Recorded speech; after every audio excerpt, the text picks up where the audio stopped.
یہ سوال آیا ہے کہ تقدیر کیا ہے، تدبیر کیا ہے۔ اب تقدیر اور تدبیر کی الجھنوں کو سمجھنے کے لیے میں آپ کو ایک اصولی، اس کا ایک خطہ، ایک سیناپسس، ایک تحقیقی ایک ورک اور ایک اس کا تحقیقی ایک خلاصہ، یہ میری سن 1992-93 کے اندر ایک کتاب چکی تھی کہ مسئلہ انسان اور مسئلہ تقدیر، تو میں اس کا خلاصہ کہ تقدیری مسائل اور تقدیری الجھنوں کا حل، تقدیری الجھنوں، دقتوں کا اور دقتوں کا، پریشانیوں کا جو حل ہے تقدیر کے مسئلے میں، یعنی تقدیر اور شکوک و شبہات کا حل، اس کو آپ جتنے سوالات ہوئے ہیں میں ان سوالات کو 2+2=4 کی طرح یہ بات سمجھا دیتا ہوں۔ دیکھیے کہ رزق اور نصیب اللہ تبارک و تعالیٰ کی طرف سے لکھا ہوا ہے، اس میں کوئی شک نہیں ہے۔ اور جب یہ کہا جاتا ہے کہ پتھروں میں بند کیڑوں کو بھی رزق اللہ تعالیٰ عطا فرما رہا ہے، اور پھر یہ تگ و دو، سٹرگل، جد و جہد اور محنت، ریاضت کی کیا ضرورت ہے بھائی، یہ بھی اللہ کا حکم ہے۔ تو لہٰذا یاد رکھ لیں کہ تقدیر کے 2 حصے ہیں، ایک تقدیر مبرم ہے، اس تقدیر مبرم کو تقدیر معین کہتے ہیں، اور دوسری تقدیر تقدیر معلق ہے۔ تو لہٰذا تقدیر جو معین ہے، جس کو تقدیر مبرم کہتے ہیں، اٹل، وہ آپ کی میری زندگی کے 5 سے 10% زندگی کے مسائل ہیں جن کا تعلق جو ہے وہ اٹل تقدیر کے ساتھ ہے، جس میں کوئی تبدیلی، جس میں انسان کی مرضی نہیں ہے، انسان کا اختیار نہیں ہے، انسان کی اس میں مداخلت نہیں ہے۔ لہٰذا وہ انسان کی زندگی کے 5 سے 10% مسائل ہیں، مثلا کہ کسی انسان کو وہ کس خاندان میں پیدا ہونا ہے، کہاں پیدا ہونا ہے، کس وقت پیدا ہونا ہے، کہاں پیدا ہونا ہے، ملکوں کے گھر میں، چودھریوں کے گھر میں، خانوں کے گھر میں، سیدات کے گھر میں، اس نے کس قبیلے میں، کس خاندان میں، کس ملک میں، کس جگہ پہ پیدا ہونا ہے، کس ماں باپ کے یہاں پیدا ہونا ہے، اس کا تعلق تقدیر معین اور تقدیر مبرم کے ساتھ ہے، اس میں انسان کا کوئی اختیار نہیں ہے۔ لہذا کس روح کو کس خاندان میں پیدا ہونا ہے، اس کا بھی تقدیر مبرم کے ساتھ تعلق ہے، تقدیر اٹل کے ساتھ تعلق ہے، تقدیر معین کے ساتھ تعلق ہے۔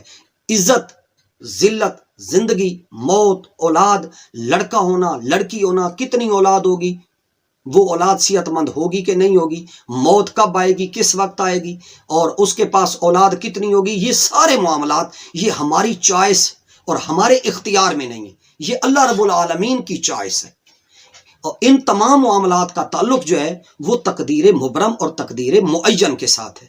لہٰذا اب دوسرا حصہ انسان کی زندگی کا وہ تقدیر معلق ہے۔ ان کے علاوہ مطلب ہے یہ جو میں نے معاملات بیان کیے، ان کے علاوہ جو ہیں ان کا تعلق جو ہے وہ تقدیر معلق کے ساتھ ہے۔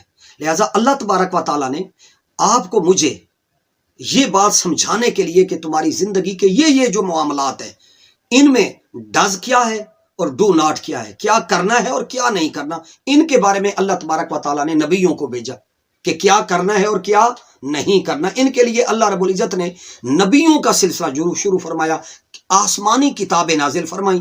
لہٰذا آپ کو، مجھے، انسانوں کو اللہ رب العزت نے آگاہ فرمایا نبیوں کے ذریعے سے، وحی الہی کے ذریعے سے، کتابوں کے ذریعے سے، اور آسمانی کتابوں کے تورات، انجیل، زبور، قرآن، اور 1,24,000 کم و بیش حضرات انبیاء علیہ السلام کی جو تشریف آوری ہے، وہ جو تشریف آوری ہے وہ کس کام کے لیے، وہ آپ کو مجھے یہ سمجھانے کے لیے ہے کہ زندگی میں کیا کرنا ہے اور کیا نہیں کرنا۔ لہٰذا ان کے بارے میں 3 طرح کی اللہ رب العزت نے آزادی دے دی ہے۔ کتنی آزادیاں؟ 3 طرح کی آزادی دے دی ہے۔ ایک آزادی ہے freedom of the thought. Freedom of thought کیا ہے کہ سوچ کی آزادی عطا کر دی ہے کہ ہم جو چاہیں سوچتے رہیں، اچھا سوچیں یا برا سوچیں، گناہ آلود خیال سوچیں یا نیک۔ تو لہذا کسی بھی سوچ پر منفی یا مثبت کوئی پابندی نہیں ہے، یعنی پازیٹیو سوچیں یا نیگیٹو سوچیں۔ تو اللہ تعالیٰ کی طرف سے کوئی فرشتہ جو ہے وہ نہیں آپ کے اوپر، میرے اوپر آیا یہ کہنے کے لیے کہ ایسا مت سوچو۔ تو لہٰذا فریڈم آف تھاٹ، اس میں بھی آزادی دی ہے۔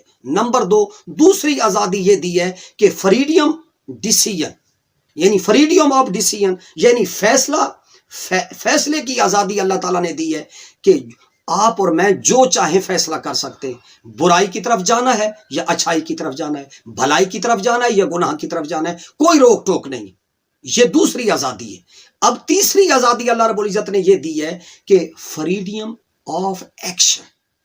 وہ آزادی کیا ہے؟ یعنی عمل کی آزادی ہے، اور وہ عمل کی آزادی بھی ایک حد تک مشروط ہے، اس میں کچھ حدود ہیں، اس میں کچھ قیود ہیں، اس میں کچھ پابندیاں ہیں۔ لہٰذا یہ جو اس کے لیے اللہ رب العزت نے جو پابندیاں رکھی ہیں، اس حد تک آپ اور میں پابند ہیں۔ کس حد تک کے پابند ہیں؟ کہ لہٰذا ان تینوں آزادیوں سے آپ نے اور میں نے، انسان نے فائدہ اٹھانا ہے۔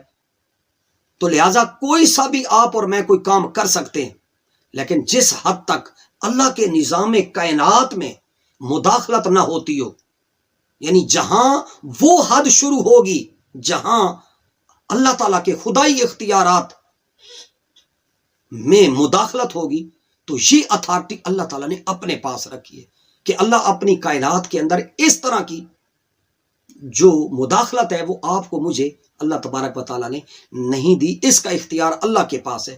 مثلا میں آپ کو مثال کے ذریعے سے سمجھا دیتا ہوں۔ دیکھیے، ایک ماں اپنے بچے کو اپنے گھر کے اندر چھوڑتی ہے کھیلنے کے لیے کہ بچے جا کر کھیلو۔ بچہ جو ہے وہ پوری اجازت کے ساتھ وہ گھر میں کھیل کود کرتا ہے اور وہ گھر کے مختلف چیزوں کے ساتھ کھیل رہا ہے۔ بچہ کھیلتے کھیلتے جب جلتی ہوئی آگ کے اندر وہ ہاتھ رکھتا ہے تو ماں اسے فوراً کیا کر دیتی ہے؟ روک دیتی ہے اور آگ کو پکڑنے نہیں دیتی۔ لہذا کھیل کود کی، گھر میں آنے جانے کی تو بچے کو ماں نے اجازت دی تھی، لیکن نقصان پہنچنے پر ماں نے یہ اختیار استعمال کرنے سے اس کو کیا کر دیا؟ بچے کو روک دیا۔ لہذا فریڈم آف ایکشن کا معاملہ یہی ہے کہ اس میں جہاں انسان کا عمل نظام کائنات میں مداخلت کا سبب بننے لگتا ہے تو اللہ تبارک و تعالیٰ اس کو روک دیتا ہے۔ لہذا یہ ایک اہم نقطہ ہے تقدیر کے باب میں سمجھنے کا، کہ آپ کا میرا جو علم ہے، انسان کا علم جو ہے وہ محدود ہے، لیمیٹڈ۔ لہذا اللہ پوری کائنات کا نظام چلا رہا ہے، کس مقام پر کیا عمل ایکشن ہوگا یہ سب اللہ تعالیٰ کو پتہ ہے۔ ہم یہ سمجھتے ہیں، انسان یہ سمجھتا ہے کہ یہ ایکشن صرف اور صرف ہماری ذات تک محدود ہے، حالانکہ در حقیقت ایسا نہیں ہے۔ اس سے دوسرے لوگ بھی متاثر ہو رہے ہوتے ہیں۔ ایک کام جو آپ اور میں کر رہے ہیں اس سے دوسرے بھی کیا ہیں؟ ڈسٹرب ہیں، دوسرے بھی اس سے کیا ہیں؟ تکلیف میں مبتلا ہو رہے ہیں، متاثر ہو رہے ہیں۔ یہ آپ اور میں نہیں جانتے۔ تو لہذا جہاں اللہ کے معاملات میں انسان کی مداخلت ہو وہاں اللہ تعالیٰ ہمارا ہاتھ روک دیتا ہے۔ تو لہذا یہ فریڈم آف ایکشن لیمیٹڈ ہے، یعنی تین طرح کی آزادیاں تو اللہ تعالیٰ نے دی اور ان کے پیرامیٹرز بھی بیان فرما دیے، ان کے اندر رہ کر زندگی گزارنی ہے۔ لہذا انہی حدود اور قیود اور انہی ضابطوں کا نام اسلام ہے، انہی ضابطوں اور اصول اور قواعد کا نام آئین قرآن ہے، اور انہی اصول اور ضابطوں کا نام آئین پیغمبر ہے صلی اللہ علیہ وسلم۔ قرآن اور سنت کی تعلیمات انہی حدود اور قیود اور انہی چیزوں کی تشریح اور تعبیر کا نام ہے۔ لہذا ان کے اندر زندگی گزارنی ہے، ان کے اندر زندگی کو گزارنا ہے تاکہ دنیا اور آخرت میں آپ کا، میرا، انسان کا انجام اچھا ہو۔ تو لہٰذا ان پیرامیٹرز کو برقرار رکھنا، ان حدود کو، ان قیود کو برقرار رکھنا ضروری ہے۔ اگر ان کو آپ اور میں اور انسان باقی نہیں رکھے گا تو سزا ہوگی۔ تو لہذا حدود اللہ، اب ہمارا فیصلہ ہے کہ ہم نے کون سی راہ اپنانی ہے۔ حدود اللہ کے قریب جا کر ان کو چھیڑنا ہے، ان کی خلاف ورزی کرنی ہے، یا حدود اللہ کے مطابق زندگی گزارنی ہے۔ تو لہٰذا اب یہاں ایک بات بتا دوں، چوری کر کے یہ کہنا کہ معاذ اللہ تعالیٰ کے حکم کے تحت میں نے چوری کی ہے، چوری کرنے والا چور یہ دعویٰ کرے کہ میں نے یہ چوری جو کی ہے یہ اللہ تعالیٰ کے حکم کے تحت کی ہے، تو لہذا سزا مجھے کیوں دی جا رہی ہے؟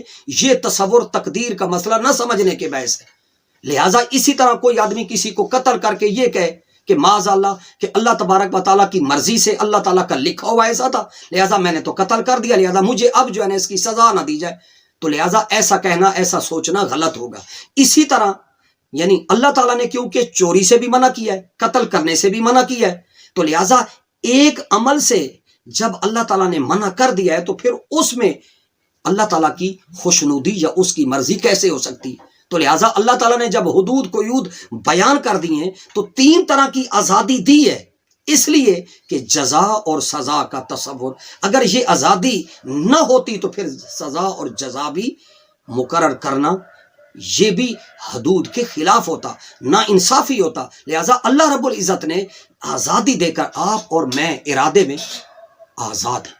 یہی وہ وجہ ہے کہ جو حضرت سیدنا مولا کائنات علی المرتضیٰ کرم اللہ وجہ الکریم جیسے صاحب راز، صاحب نقطہ رس سے جب کسی آدمی نے یہی سوال کیا کہ تقدیر کسے کہتے ہیں، تدبیر کسے کہتے ہیں، تو آپ نے ایک آدمی کو کہا کہ ایک پاؤں کھڑا کرو، اس نے ایک پاؤں کھڑا کیا، فرمایا کہ دوسرا پاؤں بھی کھڑا کرو۔